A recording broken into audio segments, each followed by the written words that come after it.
agenda with the election of chairman. Have I any nominations for chairman for the Special Council Executive Committee?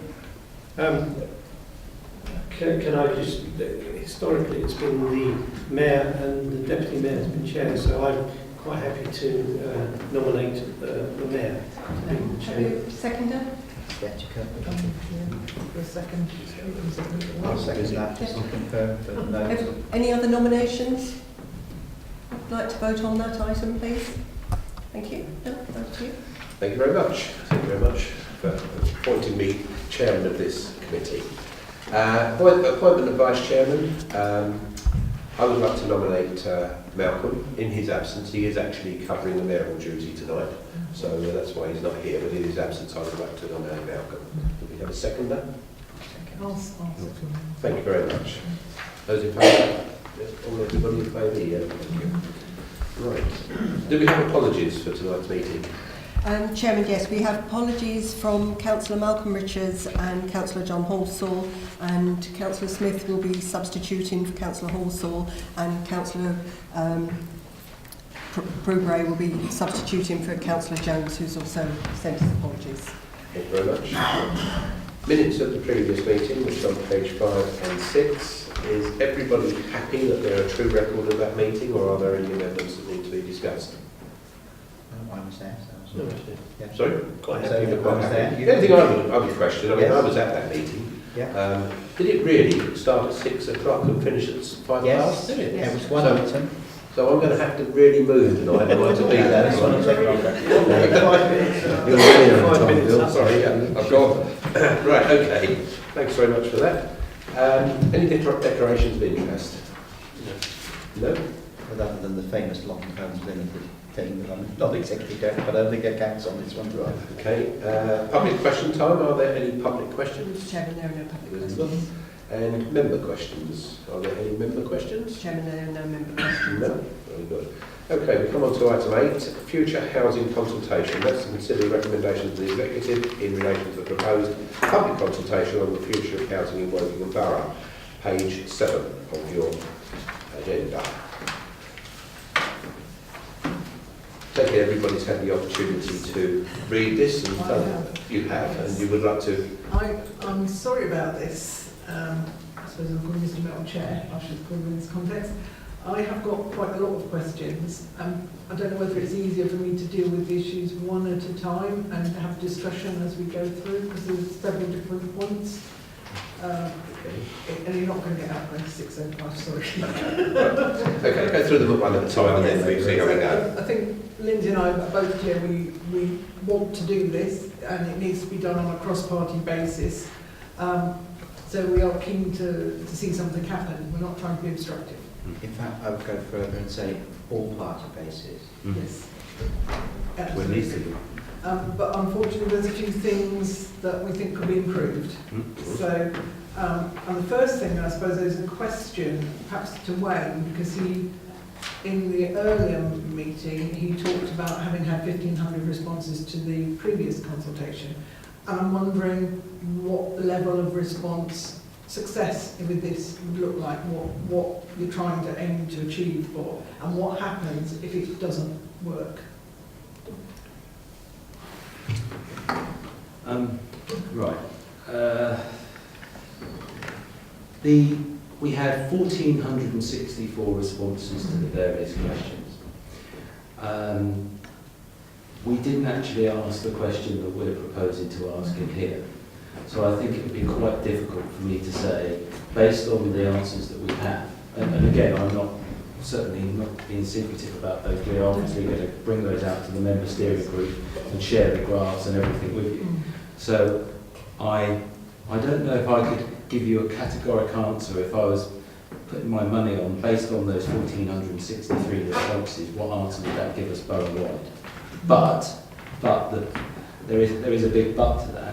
If you then add in the amount of petitions that we've had across the borough, and the engagement that both myself and a couple of the other previous exec members had with residents groups across the borough, and if you add those numbers in, I think if you exclude the 1,463, you're probably at a number in excess of 15 1,000 that would be against.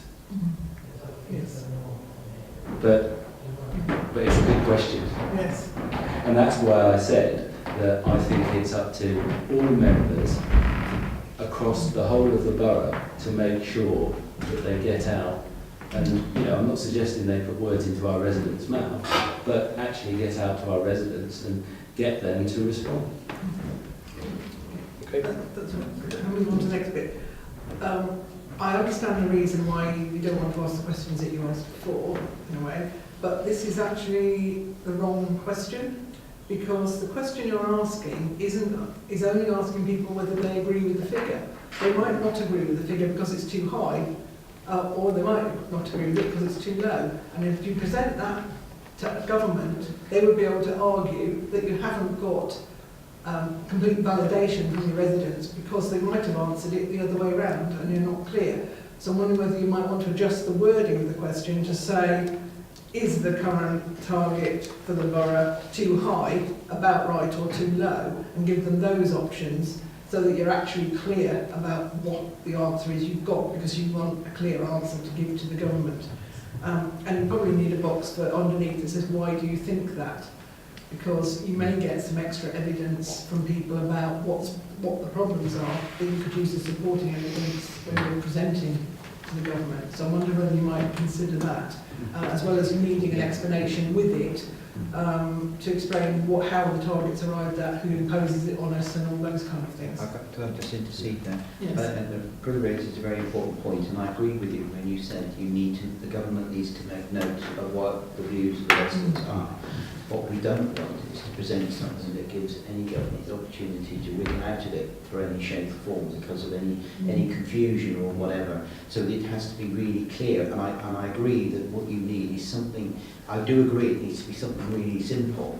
Otherwise it becomes difficult. Yeah. But we've got to get really tight on the wording so that it is very clear that they can't say A or B or C and whatever. And if it comes back and says no, it's far too high or whatever, then it is very clear and the government can't argue against it, because we want the same as you, that we don't want thousands of houses here, and we need to give that right message so that they can unambiguously say this is what the residents of Wokingham Borough mean. And I think that's the hard point of any question. It's got to be really that.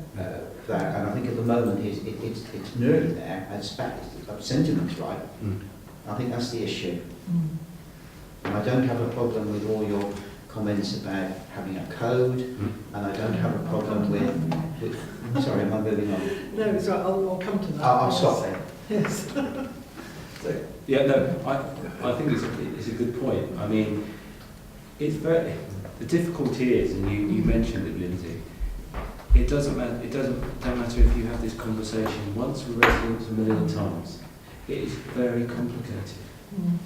And even the educated planning people that we have in our borough sometimes find it difficult to, when you explain the methodology around our number and all of the pieces around, the buffer, the extra buffer here and the percentage of it there, etc., etc. It's very confusing. That's why we were trying to go with a single question. But I've got no problem taking that on board and feeding it back to the team and speaking to John.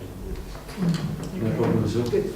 I think the explanation that goes with it needs to say, this is the number of houses we're expecting to build, this is the number we have been building, so you can get a comparison of what the impact has been already. Yeah, because again, I think the other thing is people, if you look at the borough and you go back to almost 2002-03, when you average those numbers out, it's 630. Yeah. And that's what the average is. The problem, what's happened recently, and we knew that the SDRs would be a hockey stick. Yeah. You've got such a large amount that have been built and being built in people's faces. They're seeing it, whereas before they weren't seeing this, and the hockey stick approach now has almost caught us out. So you're right. So you could say, on average, since 2003, we have built an average 630. And then you could ask the question, higher or lower on that. Yeah. But I think we need to take that on. Because as I said, I am saying, in the document we are saying that we do need And there will be some minor amends as we Yeah. finalise this. That's okay. I mean, it's the gist of what we're trying to get through. And move on to the next bit. The cost. You've got a figure of 45 to 80,000. In some ways, it seems too high to me. In other ways, it's too low. So there's about 64,000 houses in the borough, something like that. Yeah, 65 maybe. So you seem to be allowing about £1 a household to do it. So what I'd like to understand is how much of it is creating the mail shot, as it were, how much of it you're going to spend on distribution, how much you're going to spend on publicity, how much you're expecting to have to spend on postage replies and processing the replies, to get a feel for whether it feels right, because I think there are different ways to do it. And I also don't understand the last bullet point, which is on page 8. If you actually look at the second bullet point, it says a postcard or a letter with a free post response provided to be sent directly to all households.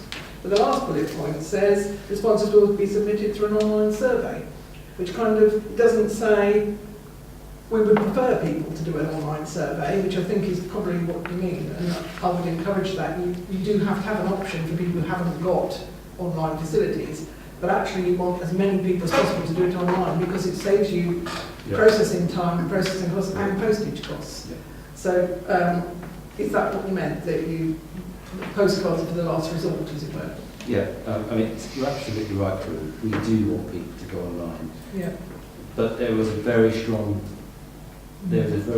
feeling amongst the group that they want prepaid envelope as well to make sure that we get as much response. Yes, which is fine. Yeah. Yes. It's and. It's and. Yes. Yeah, that's right. And I wondered whether you considered, rather than doing a postcard, actually putting it on the front of the Borough News, and Yes. therefore having a cut-off bit on the front of Borough News to save a bit of the printing costs, but have boxes in the libraries where people could put them, rather than just post them back. You can still have a free post address with a cut-off coupon, which they can put in their own envelope, Yeah. but they could put them in the libraries, and that might save some of it. But I heard Pauline's point about the unique reference number. If you actually use a tool like Change.org or SurveyMonkey or something like that, they have the facility on there to make unique responses, but so you can actually allow the same address to have different responses, but not unique email addresses or whatever. So you can control that in the tool that you're using. So I think it adds a layer of complication to have this unique reference number. I can understand why you want to identify people uniquely, but on the posted ones, that's one thing. On the online ones, if you're actually going to issue people with something written down, which they then have to enter in, you're asking for mistakes and difficulties and over complications when a system could probably do it for you. So I suggest that. You've got the feeling that Yeah. Pauline was hinting on that. which Yes, I don't know what where Pauline was going with that, but I do think the technology needs to be done. I don't know whether we still have a consultation officer in the council. We used to have one that was in charge of the SNAP surveys, and they would know all the ins and outs of how that would work. But I fear that we don't have that anymore. So I wonder about the detail of how you're going to do it, whether it's possible to save some money on the cost by not having the postcards but having part of the Borough News that you just cut off but make it the front page so that everybody sees it. So the actual front. I worry about the Borough News because we are going to put it on the front page, but I think if we're reliant on our residents and that's our only form of communication, I think we could be missing a large percentage, because I don't think we honestly know how many of our residents read it. No, we don't. So the route that we were planning to go down, we're using the people who distribute our council tax bills, Yes. because we seem to do a very good job of that because we have one of the highest returns, and use that. But I need to understand more about not using the unique number, because the idea is when they get their letter, it has a unique number in there for them to go online. If they're not going online, they obviously got their Yeah. tear off, and that's the idea. So it's going to be a postcard talking to it, and a letter where they just tear the bottom off and is on there, and they send that back. Or they can go online and input the number, the unique number. So I didn't understand your point about not using that number, but going in and using Survey Monkey. No, I think my point is that you can uniquely identify people without them having to do anything, by using, say, their email address or something like that to make sure you haven't got duplicates. You can do a unique number. The problem, what I don't want is an extra barrier to stop people putting an account. If they think they've got to type in some fiddling number and go on board, it may put them off. But also, you're asking for transliteration errors and things like that. So they're copying a number. If it's a long number, they can easily get bits of it wrong, or they don't know what they're doing, or they look at it and think, well, that's a bit of faffing around, I don't want to do that, and won't reply. But if they got that's only if they're going to take the letter and go online and use it, and they'll have the letter there, won't they? So they have the letter, so they're literally on their computer, they're at the letter, and they'll be going, right, I've got this done there, there's my number, boom, boom, boom, I'm in. I've done it. Or they get the letter, they tear it off, they sign it or whatever, and they put it in the prepaid envelope. It's an awful lot of work for you to work out how many people there are in each household and give them all a separate number and adjust all the letters to the number of people that are in that household. Or it just seems like an awfully complicated way to go about it. Because every letter will have to be different, because you will have to put the number of voters in there. So you're going to have to sophisticatedly merge all that together. So I hope somebody's able to do that. Yeah. Can I just say, Gregor, you had a point you wish to make? Yeah, so everybody's already got a unique number, it's your polling number. It comes out on your polling card anyway. That's a So good we idea. could just use that number. The problem with using something like the Borough News, I get your point, from Congress is a great idea. But it's only one per household, and some people might have 4, 5, 6 people on the register in that household who wouldn't be able to vote more than one time. And then using something like an email address, again, is a good idea, but I've got 5 email addresses. I could vote 5 times. Right. I'm sure you wouldn't.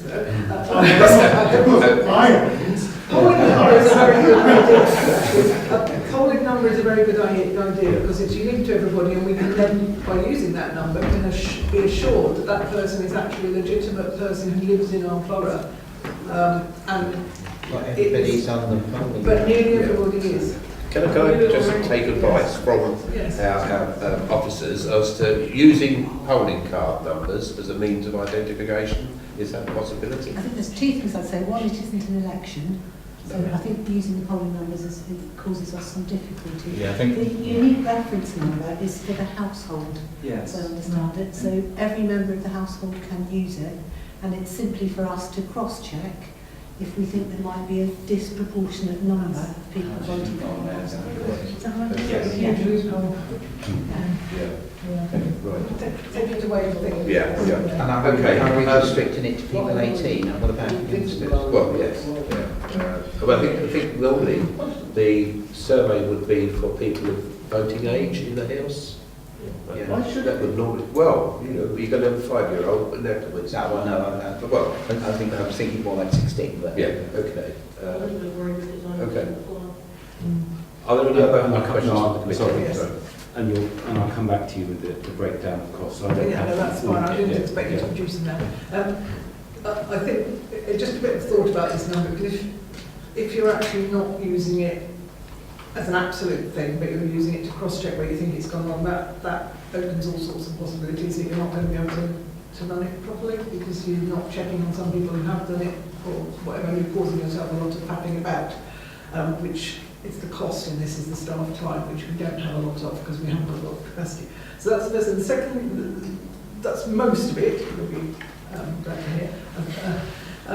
GDPR consent wording, I'd like to be sure that we've got that right, because we need people not only to give us consent to send this to the government, but we might want to use the information to tell them things afterwards or to ask them further things. So you need to make sure they've consented to every use that you may possibly make of this data.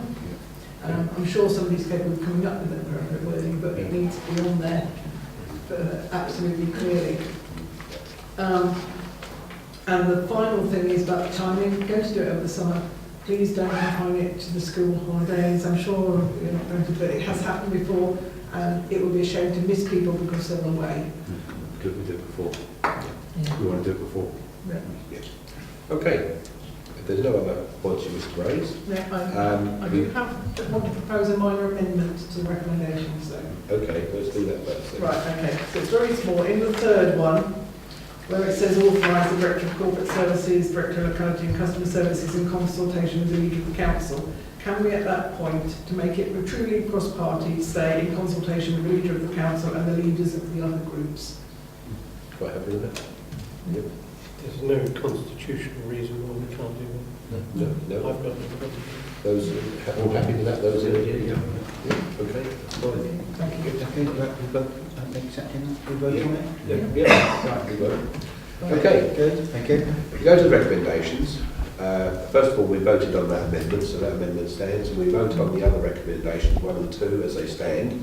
Approve the future housing consultation in the form set out in paragraph 3.1, and authorise a supplementary estimate of 45,000 to 80,000 to fund the consultation. And item 3, as the amendment was read. We're all in favour of that? One thought before we go. What happens if we found it came above 80,000? What is? I know there's probably a 10% contingency, but what is the rules in that? If we found that we had a lot of free posts come back and everything, and we had a cost, because we don't know what the numbers we're going to get back. So back to the officers again? If it's above 85,000, then we'll have to consider whether there's an ability to via from within other budgets of the council. If that's not possible, then ultimately we'll have to come back for an additional budget approval. Okay, right. So we're happy with the recommendations. We'll have to vote on that. Yep. All in favour? Thank you very much. Good. That's it. That's the meeting ended. Not quite 5 minutes, but not quite.